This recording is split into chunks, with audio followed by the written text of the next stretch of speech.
Hi again, Gregg, the News Tribune here at Lumen Field in Seattle. 18th NFL opener I've covered today. I've seen a few blowouts. This was, I guess the most kind way I can put it and the most accurate way is to say this was a butt kicking. In every aspect, the Seahawks were humiliated. They really were. And embarrassed and definitely surprised by their 30-13 loss to the Rams today. Not just because the Rams didn't have Cooper Kupp and they have a remade offensive line and they have a remade defense with everybody but Aaron Donald gone. It's because Seattle spent all summer, all training camp, embracing the expectations that they themselves have and this region has for this 2023 season. As recently as Friday, Pete Carroll said, we're not shying away from this. We're going to win every game, going out to do that and see what happens.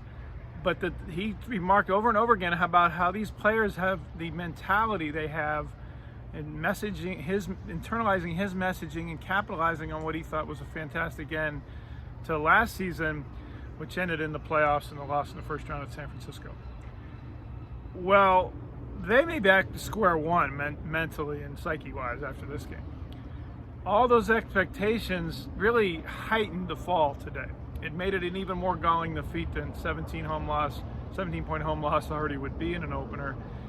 You probably could say this is one of the most, if not the most disappointing openings to a season, especially here at home, in franchise history.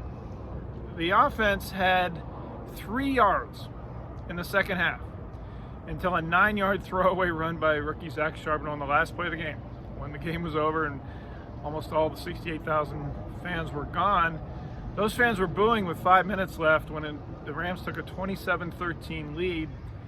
Right after that, the first play after that, DK Metcalf, his latest taunting penalty, he was engaged with Ahkello Witherspoon at blocking after a play, the former Seahawks corner. Witherspoon ended up getting hurt during the play and was yelling about it. The Rams coaches were yelling at Metcalf, Metcalf said after the game, and Metcalf said, I let that get to me. Well, it's happened again. It's happened many times before. It's his 4th unsportsmanlike penalty in a season plus 1 game. He had 8 penalties last year. It was the most penalties on any NFL wide receiver.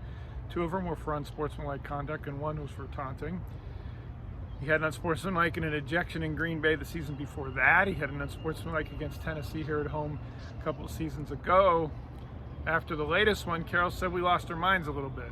Not just Metcalf, but also Quandre Diggs' uncharacteristic, unnecessary roughness, personal foul as well late in the game. He said it's a bad look, a terrible look, as Carroll said. Bobby Wagner said they're going to talk about it. I already had talked to Metcalf about it, and we're, quote, we're good. Metcalf after the game said, I didn't talk, no sir, not yet, to Wagner anyway.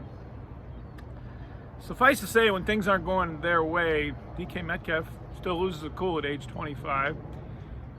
And it wasn't going their way at all today. What went wrong? Well, I mentioned the offense. No sustained offense after the first 2 drives. 130 plus yards first 2 drives, touchdown and a field goal, and after that, bunkus. They went, 130 yards to a total of 168.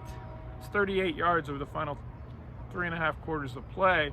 Defensively, they rushed 4 most of the game. They didn't blitz Matthew Stafford, and he made them pay because those 4 guys did not get home. I mean, did not get home. 39 dropbacks, including 1 scramble that Stafford had. 2 hits, and the Seahawks had as many sacks as you did today. 0. 2 hits and 39 dropbacks with no sacks. You're going to lose a lot of those games. Stafford just sat back and hit crossers after crossers after crossers against the secondary that couldn't cover without pressure on the quarterback. You think the Lions might throw some crossers at the Seahawks in Detroit this coming week. Boy, they sure put it on the Chiefs with crossing routes at times in the NFL opener the other night. And after you see this game film of the Rams-Seahawks, they are going to load up Seattle with crossers. The Seahawks just chose not to blitz. And a couple times they did blitz, they didn't get home either. They blitzed Bobby Wagner up the middle a couple times. They blitzed Cody Bryant, the nickelback, a couple times. Bryant had 1 of the 2 hits. Jaron Reed had the other. But then Bryant also got pancaked flat on his chest on one of his blocks, or one of his blitzes in the first half.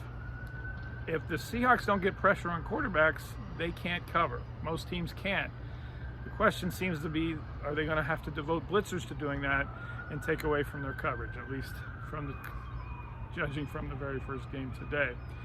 Jaron Reed after the game told me, we have to give the quarterback, plain and simple.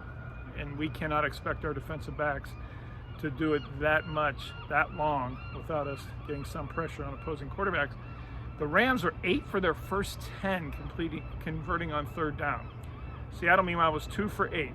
They spent all their offseason and preseason focusing on third down and red zone. They took away usual play install early down plays and worked extra in training camp on third down plays, both offensively and defensively. And the result today was like they never worked on it before. Yes, it's game 1, and it's 16 more to go. Bobby Wagner and others talked about that after the game. But Geno Smith had, I thought, the most telling comment a quarterback has had in a post-game press conference since probably Matt Hasselbeck was here. He said they wanted it more, the Rams. I asked him how concerning that was. He said, yeah, we need to get better and be ready for the younger players need to know they have to bring it on every play. I said, is this a wake-up call? He said, it better be. We'll find out next week in Detroit if it is. All my coverage is at thenewstribune.com, on Twitter, at GBellSeattle. It won't be as bad as today, Seahawks fans. We'll see if it's how much better it can be. Thanks for watching.